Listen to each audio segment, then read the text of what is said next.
नमस्कार दोस्तों, जय हिंद जय भारत। मैं हूं CL Saini, CDRK Saini BEd classes में आप सभी का हार्दिक स्वागत है, अभिनंदन है। दोस्तों, हमारे इस चैनल के माध्यम से आप सभी के लिए पाठ योजना निर्माण कार्यक्रम चलाया जा रहा है, जिसके अंतर्गत आप द्वारा हमारे इस हेल्पलाइन नंबर पर जो भी पाठ योजना के टॉपिक आप द्वारा हमें सेंड किए जाते हैं, हम आपसे बातचीत करते हैं और उन्हें ऑनलाइन समझाने का प्रयास करते हैं। दोस्तों, आज की लाइव क्लास के अंतर्गत हम हिंदी पद्य पाठ योजना क्रमांक 22 के अंतर्गत कवयित्री ललधर द्वारा रचित वाक, इस पद्य प्रकरण पर आपको एक लेसन प्लान निर्माण करना बताएंगे। दोस्तों, यह आपकी एनसीईआरटी की बुक कक्षा 9 का टॉपिक है। तो दोस्तों, आप जो कवयित्री ललधर द्वारा जो वाक दिए गए हैं, इस पर किस तरह लेसन प्लान बनाएंगे। तो दोस्तों, आप सब बने रहे हमारे साथ, हमारे इस चैनल के साथ। दोस्तों, यहाँ पर जब हिंदी पद्य पाठ योजना का निर्माण किया जाता है, तो सबसे पहले हम शामपट पूर्ति का निर्माण करते हैं। शामपट पूर्ति के अंतर्गत हम दोस्तों विद्यालय का नाम, कक्षा, दिनांक, विषय, विधा, कालांश, कालांश का समय और बीच सेंटर में हमारे मुख्य प्रकरण का नाम लिखते हैं। मुख्य प्रकरण को अंडरलाइन करते हैं और इन्वर्टेड कॉमाज में बंद करते हैं। दोस्तों, शामपट पूर्ति के बाद हम उद्देश्य, विशिष्टीकरण और अपेक्षित व्यवहारगत परिवर्तन का फॉर्मेट बनाते हैं। दोस्तों, यहाँ पर हम 6 उद्देश्य लेते हैं, उनके विशिष्टीकरण बनाते हैं और अपेक्षित व्यवहारगत परिवर्तन बनाते हैं। तो दोस्तों, यहाँ पर पहले उद्देश्य के रूप में हम ज्ञानात्मक उद्देश्य लेते हैं। इस उद्देश्य से रिलेटेड ही हम 1 से 2 विशिष्टीकरण और 2 से 3 अपेक्षित व्यवहारगत परिवर्तन हम अपनी दैनिक पाठ योजना डायरी में बनाते हैं। इसी तरह दोस्तों, हम अर्थ ग्रहणात्मक उद्देश्य से रिलेटेड 1 से 2 विशिष्टीकरण और 2 से 3 अपेक्षित व्यवहारगत परिवर्तन हमारे द्वारा बनाए जाते हैं।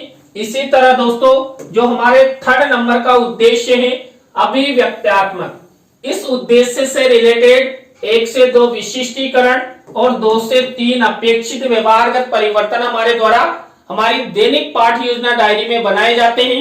इसी तरह दोस्तों, कौशलात्मक उद्देश्य से रिलेटेड 1 से 2 विशिष्टीकरण और 2 से 3 अपेक्षित व्यवहारगत परिवर्तन हम अपनी दैनिक पाठ योजना डायरी में बनाते हैं। इसी तरह दोस्तों, हमारा जो 5वें नंबर का उद्देश्य है अभिरुच्यात्मक, इस उद्देश्य से रिलेटेड 1 से 2 विशिष्टीकरण और 2 से 3 अपेक्षित व्यवहारगत परिवर्तन हमारे द्वारा बनाए जाते हैं। इसी तरह दोस्तों, अभिवृत्त्यात्मक उद्देश्य से रिलेटेड 1 से 2 विशिष्टीकरण और 2 से 3 अपेक्षित व्यवहारगत परिवर्तन हम अपनी दैनिक पाठ योजना डायरी में बनाते हैं। तो दोस्तों, आपको इस तरह उद्देश्य, विशिष्टीकरण और अपेक्षित व्यवहारगत परिवर्तन का फॉर्मेट बनाना है। दोस्तों, इस फॉर्मेट के बाद हम कक्षा शिक्षण सहायक सामग्री का फॉर्मेट बनाते हैं। कक्षा शिक्षण सहायक सामग्री 2 प्रकार की होती है दोस्तों, सामान्य शिक्षण सहायक सामग्री और विशिष्ट शिक्षण सहायक सामग्री। दोस्तों, सामान्य शिक्षण सहायक सामग्री तो हमें मार्केट में रेडीमेड मिल जाती है, लेकिन जो विशिष्ट शिक्षण सहायक सामग्री होती है, इसका निर्माण हमारे द्वारा किया जाता है। दोस्तों, विशिष्ट शिक्षण सहायक सामग्री के अंतर्गत हम चार्ट, चित्र, मॉडल, प्रतिकृति, स्लाइड आदि का निर्माण हमारे द्वारा किया जाता है। दोस्तों, यहाँ पर वाक कविता पर हम चार्ट और चित्र का निर्माण करेंगे। दोस्तों, यहाँ पर कक्षा शिक्षण सहायक सामग्री के फॉर्मेट के बाद हम पूर्व ज्ञान का फॉर्मेट बनाते हैं। पूर्व ज्ञान के फॉर्मेट के बाद हम शिक्षण विधि प्रविधि का फॉर्मेट बना देते हैं। दोस्तों, लेसन प्लान निर्माण में और लेसन प्रेजेंटेशन में हम सबसे अधिक प्रश्नोत्तर विधि और व्याख्यान विधि का हम प्रयोग करते हैं। तो दोस्तों, आपको यहाँ तक के फॉर्मेट इस तरह निर्मित करने हैं, जिससे आपका लेसन प्लान अच्छा बन सके। दोस्तों, इसके बाद हमारा मुख्य लेसन प्लान शुरू होता है। दोस्तों, हमारे मुख्य लेसन प्लान का पहला शिक्षण बिंदु, पहला सोपान, पहला चरण होता है प्रस्तावना। दोस्तों, इस प्रस्तावना शिक्षण बिंदु के अंतर्गत हम 3 से 5 प्रस्तावना के प्रश्न बनाते हैं। प्रश्नों में तारतम्यता होती है, जिग जैग होता है, अंतिम प्रश्न समस्यात्मक होता है दोस्तों। और दोस्तों यहाँ पर जो भी प्रश्न बनाए जाते हैं ये सब प्रश्न छात्र छात्राओं के पूर्व ज्ञान पर आधारित होते हैं। छात्र छात्रा आसानी से उत्तर दे सके ऐसे प्रश्न यहाँ पर हमारे द्वारा बनाए जाते हैं। दोस्तों यहाँ पर कवयित्री ललधत द्वारा रचित जो वाक है इस पर मैंने प्रस्तावना के प्रश्न कैसे बनाए। यहाँ पर पहला प्रश्न देखिए, उड़ने वाले कुछ पक्षियों के नाम बताइए। तो दोस्तों उड़ने वाले पक्षी है तोता, मैना, चिड़िया, कौवा, चील, गिद्ध आदि। अब दोस्तों जो ये उत्तर मिला हमें, इसी उत्तर से हमारा नेक्स्ट प्रश्न बनना चाहिए। तो बना हुआ है सोने की चिड़िया किस देश को कहा जाता था। तो यहाँ पर दोस्तों उत्तर मिला भारत को। अब ये उत्तर मिला है, इसी से हमारा नेक्स्ट प्रश्न बनेगा। तो यहाँ पर बना हुआ है भारत का स्वर्ग किसे कहा जाता है। दोस्तों भारत का स्वर्ग कश्मीर को कहा जाता है। अब दोस्तों इसी उत्तर से हमारा नेक्स्ट प्रश्न बनना चाहिए। तो बना हुआ है कश्मीर की लोकप्रिय संत कवयित्री कौन थी जिनका जन्म पामपोर के सिंहपुरा गांव में हुआ था। तो दोस्तों उत्तर मिला हमें संत कवयित्री ललधत। अब यहाँ पर इसी उत्तर से हमारा नेक्स्ट प्रश्न बनना चाहिए। तो बना हुआ है कवयित्री ललधत द्वारा रचित वाक कविता के बारे में दोस्तों आप सब क्या क्या जानते हो। तो दोस्तों ये अंतिम प्रश्न हमारा समस्यात्मक हो गया है। यहाँ पर दोस्तों हमने उत्तरों से प्रश्न बनाए गए, प्रश्नों में तारतम्यता है, जिग जैग है और छात्र छात्रा यहाँ पर इन प्रश्नों के उत्तर आसानी से दे सकते हैं। तो दोस्तों आपको अपनी दैनिक पाठ योजना डायरी में इस तरह प्रस्तावना के प्रश्न बनाने हैं। प्रस्तावना शिक्षण बिंदु के बाद हमारा सेकंड शिक्षण बिंदु आता है उद्देश्य कथन। दोस्तों यहाँ पर छात्र अध्यापक छात्र अध्यापिका द्वारा छात्र छात्राओं को पाठ्याभिसूचना प्रदान की जाती है। दोस्तों यहाँ पर पाठ्याभिसूचना उद्देश्य कथन के रूप में दी गई है। तो यहाँ पर कहा गया है बच्चों आज हम सब कवयित्री ललधत द्वारा रचित वाक कविता का रसास्वादन करेंगे। तो दोस्तों आप सब बने रहे हमारे साथ, हमारे इस चैनल के साथ। और दोस्तों यदि आप हमारे इस चैनल पर पहली बार आए हैं तो हमारे इस चैनल को सब्सक्राइब करें और पास ही बने बेल आइकन के बटन को जरूर दबावें। दोस्तों यहाँ पर यदि हम छात्र छात्राओं को चित्र भी दिखाना चाहते हैं तो चित्र को यहाँ पर शिक्षण सहायक सामग्री के कॉलम में मिनिएचर के रूप में लगा देते हैं। तो दोस्तों प्रस्तावना उद्देश्य कथन के बाद हमारी थर्ड नंबर की स्टेप आती है पाठ प्रस्तुतिकरण।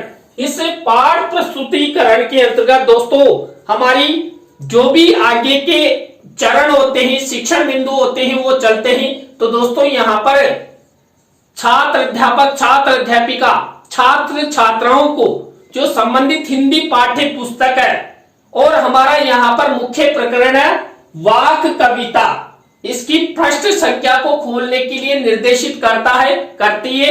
और छात्र छात्रा भी क्या करते हैं, संबंधित हिंदी पाठ्य पुस्तक में वाक कविता की पृष्ठ संख्या खोलकर देखते हैं। तो प्रस्तावना उद्देश्य कथन और पाठ प्रस्तुतिकरण के बाद दोस्तों हमारी नेक्स्ट स्टेप आती है सस्वर आदर्श वाचन की। दोस्तों सस्वर आदर्श वाचन यहाँ पर छात्र अध्यापक छात्र अध्यापिका द्वारा किया जाता है। अब दोस्तों यहाँ पर सस्वर आदर्श वाचन किसका किया जाएगा।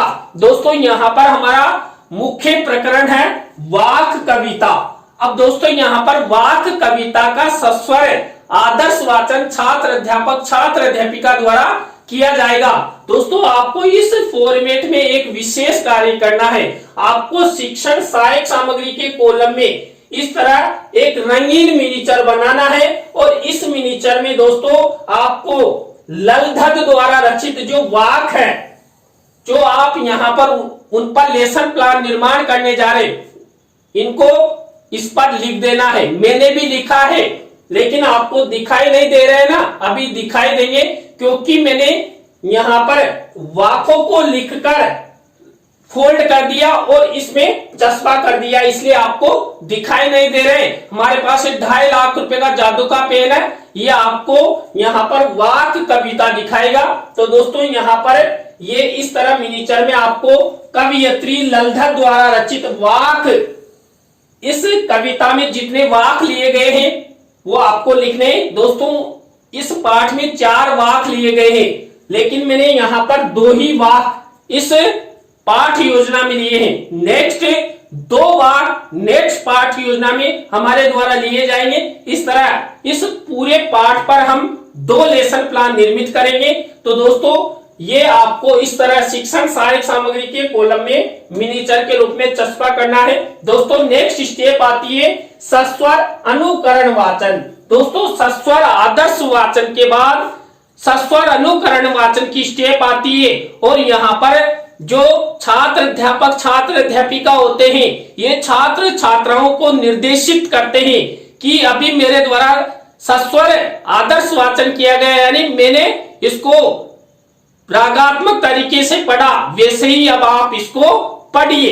तो यहाँ पर सस्वर अनुकरण वाचन छात्र छात्राओं द्वारा किया जाता है। तो दोस्तों आपको इस सस्वर अनुकरण वाचन की स्टेप का फॉर्मेट इस तरह बनाना है। दोस्तों सस्वर अनुकरण वाचन की स्टेप के बाद हमारी नेक्स्ट स्टेप आती है शुद्धि संशोधन की।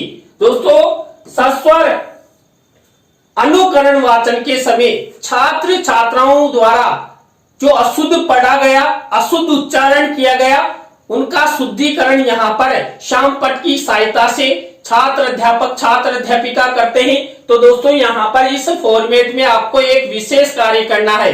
कौन सा? आपको श्यामपट्ट कार्य वाले कॉलम में इस तरह ब्लैक शीट का मिनिएचर निर्मित करना है और सिल्वर कलर के पेन से इस तरह अशुद्ध शब्द और शुद्ध शब्द का फॉर्मेट बनाना है। दोस्तों आपको 7 से 8 शब्द लेते हुए इस तरह का फॉर्मेट बनाना है।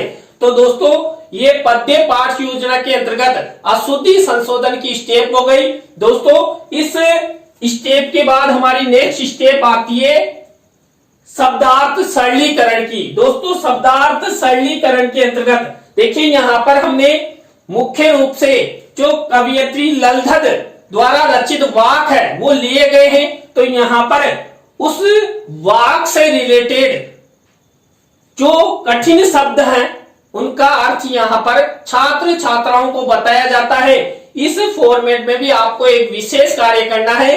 दोस्तों आपको श्यामपट्ट कार्य वाले कॉलम में इस तरह ब्लैक शीट का निर्माण करना है और सिल्वर कलर के पेन से इस तरह शब्द और अर्थ इस तरह का फॉर्मेट आपको बनाना है। तो देखिए मैंने 8 शब्द लिखे हैं, उनका अर्थ बताया है। तो दोस्तों ये शब्दार्थ सरलीकरण का फॉर्मेट आपको इस तरह बनाना है। दोस्तों इसके बाद हमारी नेक्स्ट स्टेप आती है कौन सी? दोस्तों इसके बाद हमारी नेक्स्ट स्टेप आती है पद्य का भावार्थ। दोस्तों यहाँ पर हमारे द्वारा वाक लिए गए हैं, जो हमने यहाँ पर 2 वाक लिए गए हैं, उन्हीं का भावार्थ छात्र छात्राओं को बताया जाएगा। तो दोस्तों इस फॉर्मेट में भी आपको एक विशेष कार्य करना है। कौन सा? आपको शिक्षण सहायक सामग्री के कॉलम में देखिए हमारे द्वारा जो 2 वाक लिए गए उनका भावार्थ यहाँ पर इस तरह लिखना है और उसको फोल्ड करना है और यहाँ पर मिनिएचर के रूप में चस्पा कर देना है। यानी फोल्ड करने के बाद ऊपर लिख देना ललधर द्वारा रचित वाक का भावार्थ। अब दोस्तों फिर आपको ये भावार्थ दिखाई नहीं दे रहा ना, चिंता मत करिए, चिंता करने की आवश्यकता नहीं, क्योंकि हमारे पास 2.5 लाख रुपए का पेन है जो आपको यहाँ पर वाक का भावार्थ दिखाएगा।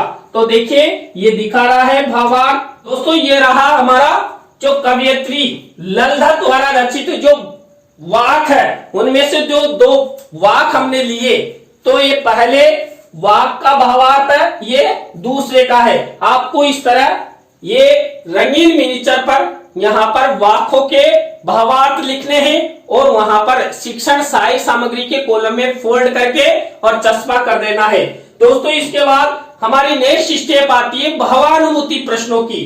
दोस्तों भावानुभूति प्रश्न भावार्थ के आधार पर पूछे जाते हैं। दोस्तों अभी हमने छात्र छात्राओं को जो 2 वाक लिए गए थे उनका भावार्थ बताया, उसी में से ये भावानुभूति प्रश्न उत्तर हमारे द्वारा हमारी दैनिक पाठ योजना डायरी में बनाए जाते हैं। इस तरह आपको ये भावानुभूति प्रश्न करना है। दोस्तों यहाँ पर यदि आप अच्छे से भावानुभूति प्रश्न करोगे तो छात्रों को जो भावार्थ है उससे संबंधित ज्ञान प्राप्त हो जाएगा। दोस्तों इसके बाद नेक्स्ट है हमारी स्टेप आती है पुनः सस्वर वाचन की।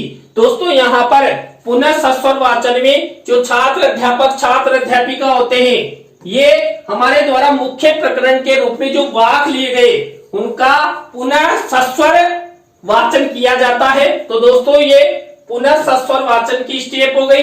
इसके बाद हमारी नेक्स्ट स्टेप आती है संभावी पद्य की। दोस्तों यहाँ पर हमने वाक्य कविता ली और उसका भावार्थ छात्र छात्राओं को बताया। तो वैसे ही भावार्थ वाली हम यहाँ पर संभावी पद्य लेते हैं, कविता लेते हैं, दोहा लेते हैं। तो यहाँ पर मैंने क्या किया है, संभावी पद्य लिया है कवि बिहारी का। अब यहाँ पर जो कवि बिहारी का मैंने संभावी पद्य लिया उसको शिक्षण सहायक सामग्री के कॉलम में इस तरह रंगीन मिनीचर पर लिखा, उसको फोल्ड किया और यहाँ पर चस्पा कर दिया है। दोस्तों अब आपको फिर से दिखाई नहीं दे रहा ना, अभी दिखाई देगा, टेंशन मत लो। ये ₹1,00,000 का पेन आपकी पूरी हेल्प करेगा। तो यहाँ पर देखिए ये संभावी पद्य है, यहाँ पर संभावी पद्य है कवि बिहारी का, ये दोहा लिया है मैंने और ये संभावी पद्य का भावार्थ है। तो दोस्तों आप यहाँ पर इसका स्क्रीनशॉट ले लीजिए, जब आप लेसन प्लान निर्माण करें तो उसमें इसको प्रयोग कर देना। तो दोस्तों ये संभावी पद्य हो गया। इसके बाद हमारी नेक्स्ट स्टेप आती है सौंदर्य अनुभूति प्रश्नों की। दोस्तों सौंदर्य अनुभूति प्रश्न पूछे जाते हैं मूल पद्य और संभावी पद्य के आधार पर। दोस्तों यहाँ पर हमने वाक्य लिए हैं मूल पद्य के रूप में, तो वाक्य से 2 प्रश्न और संभावी पद्य से 2 प्रश्न और इसके बाद एक प्रश्न आपको बनाना है समानता से रिलेटेड। तो यहाँ पर संभावी पद्य और मूल पद्य के माध्यम से छात्र छात्राओं को सौंदर्य अनुभूति कराई जाती है और ये सौंदर्य अनुभूति प्रश्न पूछे जाते हैं। दोस्तों सौंदर्य अनुभूति प्रश्नों के बाद हमारी नेक्स्ट स्टेप आती है कौन सी, दोस्तों मूल्यांकन प्रश्नों की।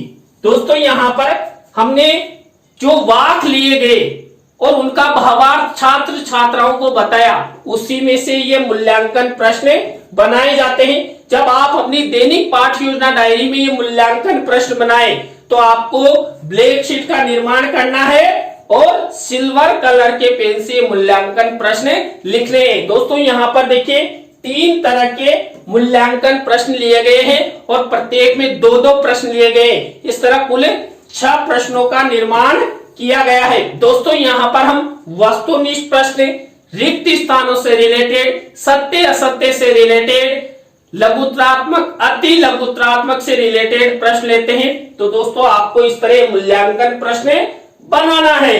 मूल्यांकन प्रश्नों के बाद नेक्स्ट स्टेप के रूप में हम गृह कार्य लेते हैं। दोस्तों गृह कार्य के अंतर्गत छात्र छात्राओं के लेखन कौशल के विकास हेतु 1 या 2 निबंधात्मक प्रश्न यहाँ पर छात्र छात्राओं को होमवर्क के रूप में दिया जाता है। तो यहाँ पर गृह कार्य की स्टेप में भी आपको वही ब्लैक शीट का निर्माण करना है और सिल्वर कलर के पेन से ये गृह कार्य का प्रश्न लिख देना है। तो दोस्तों आज की लाइव क्लास के अंतर्गत हमने हिंदी पद्य पाठ योजना क्रमांक 22 के अंतर्गत कवियत्री ललधत द्वारा रचित वाक्यों पर आपको एक लेसन प्लान निर्माण करना बताया। दोस्तों आज का लेसन प्लान आपको कैसा लगा, आज की क्लास आपको कैसी लगी, कमेंट्स में हमें जरूर बताएं और आप सब इसी तरह हमारे चैनल का सपोर्ट बनाए रखें और हमारी लाइव क्लास को तुरंत शेयर किया करो। दोस्तों आप सपोर्ट करेंगे ना, तभी हम भी आपके लिए कुछ नया करने का प्रयास करेंगे और आप सब हमारी लाइव क्लास से जुड़े। आप सबको बहुत बहुत धन्यवाद। और दोस्तों आप भी चाहते हैं कि सैनी सर द्वारा हमारे लेसन प्लान निर्मित किए जाए, हमें समझाया जाए, तो दोस्तों आप हमारे इस हेल्पलाइन नंबर पर हमसे जरूर कांटेक्ट करना, हम आपसे बातचीत करेंगे और आप द्वारा इस हेल्पलाइन नंबर पर जो भी पाठ योजना के टॉपिक सेंड किए जाएंगे उन्हें हम आपसे बातचीत करके ऑनलाइन समझाएंगे। तो दोस्तों आज की लाइव क्लास में बस इतना ही। न्यू लाइव क्लास के साथ हम आपसे फिर मिलेंगे CDRK सैनी बीएड क्लासेज में। जय हिंद, जय भारत, राम राम साहब।